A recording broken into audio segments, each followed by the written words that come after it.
नमस्कार सर्वांना. Good morning. बाई माणसाचं काय आहे, सकाळी उठलं की उठल्यापासून तर रात्री झोपेपर्यंत कामच काम.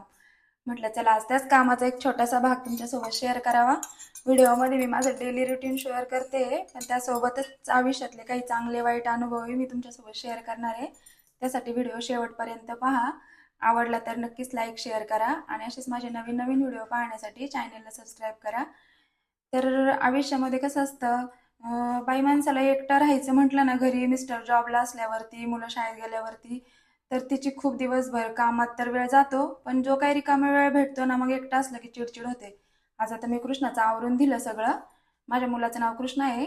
त्याचं आवरून दिलं शाळेचं. तो 8 दिवसांनी आज शाळेत चालला होता. मला जरासं भरून आल्यासारखं झालं होतं, पण कामाच्या नादात मी गेले जराशी विसरून.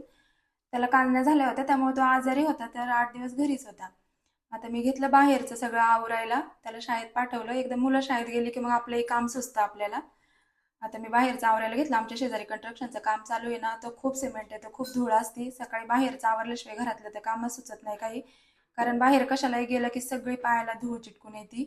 त्यामुळे मग बाहेरचं आवरून घेतलं. बाहेरचं आवरून झालं, मग माझी मी रोजची देवपूजा करून घेतली. सकाळी कसं देवपूजा, बाहेरची रांगोळी वगैरे काढून झाली ना, मन तेवढंच थोडं फ्रेश वाटतं. मिस्टर जॉबला असते, ते 8 दिवसांनी येते, त्यामुळे मग दिवसभर तर काही मी एकटीच असते. कृष्णा पण शाळेत जातो, त्यामुळे लय बोर होतं. सकाळी ह्या कामात वेळ निघून जातो. मग नंतर दिवसभर काय करायचं, मग त्याच्यासाठी आहे ना, मी एक ऑनलाईन बुक ऑर्डर केलं होतं. मी म्हणण्यापेक्षा माझ्या कृष्णाने केलं होतं. तर तो म्हटला, कारण की मला आहे ना मध्ये जरा प्रॉब्लेम आला होता. खूपच घरात एकटं एकटं वाटायचं, चिडचिड व्हायची, घरात माणसं नाही म्हणून मी एकटीच एकटीच आहे. मग नको ते आजार पण माझ्या मागं लागलं. त्यामुळे मला रात्रीची झोपही येत नसायची. मग खूपच मला प्रॉब्लेम झाले. तर मी हळूहळू ते शेअर करेनच तुमच्याशी. मग मला सांगितलं की कृष्णाने हे बुक वाच मम्मी, तुला खूप पॉझिटिव्ह वाटेल. मग म्हटलं ते बुक तर वाचतेच आहे मी, पण मग मी जराशी व्हिडिओ पण बनवायला सुरुवात केली.